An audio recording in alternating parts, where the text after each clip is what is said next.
Amber Rose's speech at the RNC has people on the left worried. Let's check it out. That was probably the most dangerous speak for the Democratic coalition. That is a young woman of color. She's describing the experience a lot of people have, feeling that maybe if you're around too many liberals, you might get criticized too much, or you might not be able to speak your mind. And she spoke to it really well. And she's way more famous than any of us up here. Yeah. I'm going to tell you that, way more famous. And so, to the extent that these guys are trying to bust up our coalition, that was a bunker buster right there. That was Van Jones from CNN talking about the high profile that Amber Rose has in her the platform she has, I should say, and her speaking at the RNC could be the most dangerous to the voting bloc of the Democrat Party, the black voting bloc, I should say, minorities in general. Now, there was a bit of a freak out from this woman on, I don't know who she is, and Joy Reid. Let's check this out. She does have a lot of followers. Good grief. Joy Reid, though, thank you, Joy. Joy Reid became the voice of reason. Listen. The weekend, a member of Congress who was a Republican came out immediately and blamed the incident on DEI and said that the fact that there were women and black people in the Secret Service is the reason this happened. That is a member of Congress who went out on the TV and said to the world that DEI was the cause of an assassination attempt. This is where the Republican Party is. You see, I have to stop her right there. Whoever said that didn't specifically say, oh, because there are black people and women. They're talking about the whole concept of DEI in general. You're hiring people based off of race. It's ridiculous. Let's keep going here. So it's ironic that they were able to recruit this young woman who, and she's a racially ambiguous. I don't want to say she's black because she has said she's not. So I don't want to say this woman who is of whatever race that she has claimed. She said she's not black. But they've brought somebody whose whole career Okay. I'm sorry to keep stopping, but I want to set the record straight on that. I did some research of my own on Amber Rose. Yes, she is not a black woman. She's not just black. She's talked about this multiple times. She got into an argument with people on social media. She wore a blonde wig saying she had a blast in NYC. And of course, people in the comments had hated on her. What a nice looking white lady. Yes, y'all, today she is white. Who's this white woman? And she pushed back, saying, I'm black and white. Now leave me the F alone about how I look. I can't crawl back in my mom's, you know what, and come out darker to make you feel more comfortable with who I am. I'm not no effing white woman. Stop playing with me. I'm not just a black woman either. She is Cape Verdean, sorry. From Cape Verde. Her background is West African, island off of West Africa. A lot of backgrounds, Portuguese, Africans, multiracial place where people live, where people come from.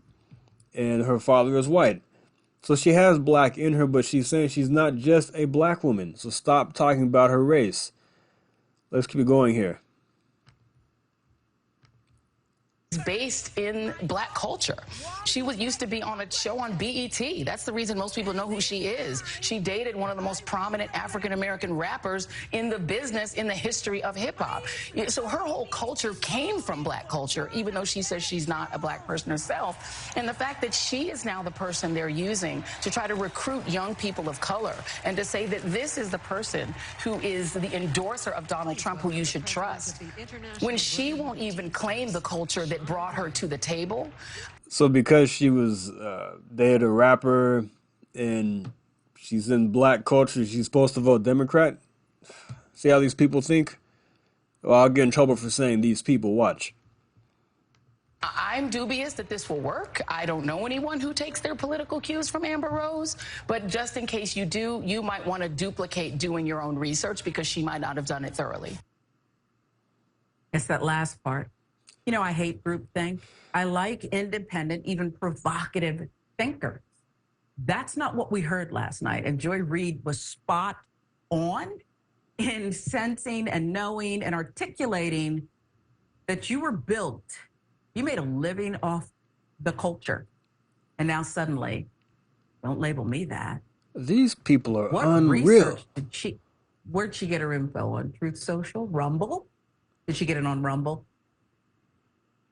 I hope she's the only one, I said to myself. She's not, okay? Amber Rose joins a gallery of others selling out. That's what it's called at the RNC. So this November, There you go. She said it. You're a sellout. If you're black and you're on the RNC stage, you're selling out. elect the braveheart of our time, Donald J. Trump. There's something else me and President Trump have in common. The bad guys shot at us both, but they missed. Under President Trump, we have the greatest economy in our lifetime. And in less than 4 years, under Joe Biden, everything changed. Under President Trump, there was hope. And we need that now more than ever. Black people were sold on hope. Now our streets are rife with crime. Our kids can't read, and illegals are getting better help from Democrats in 4 days than we've gotten in 400 years. Joe Biden and Kamala Harris sent their kids to high-priced private schools. But since they are in the pocket of the far-left teachers' unions, they trap poor kids like me in failing schools. I grew up in awe of that story because it's my dad's story. It's part of my story. He and my mother raised me, never telling me that this is a racist country. Never. Never. I know this is going to offend the liberal elites. Every time I say it, it offends them. But let me say it one more time. America is not a racist country. Yeah, I heard a little bit earlier today, if you don't vote for Donald Trump, you ain't black.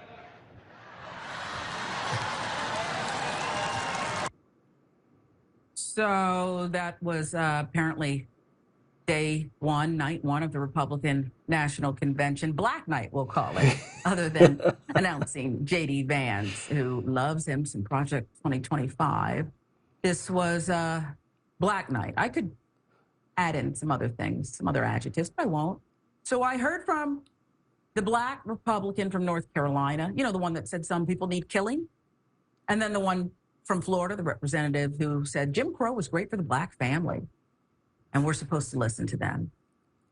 Mayor Mondale Robinson, from Amber Rose to Byron and Mark and anybody else who's preaching to us, and frankly, Amber Rose told some lies there, but perhaps that's what her research led her to believe.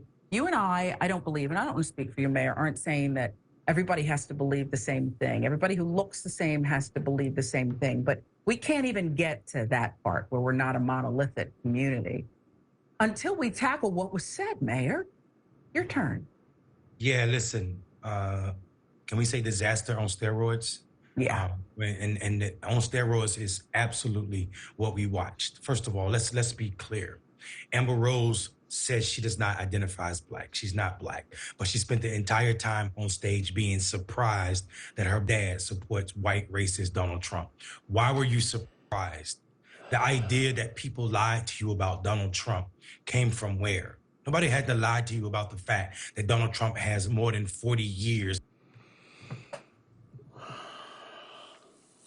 Bitter is all I have to say. Bitter.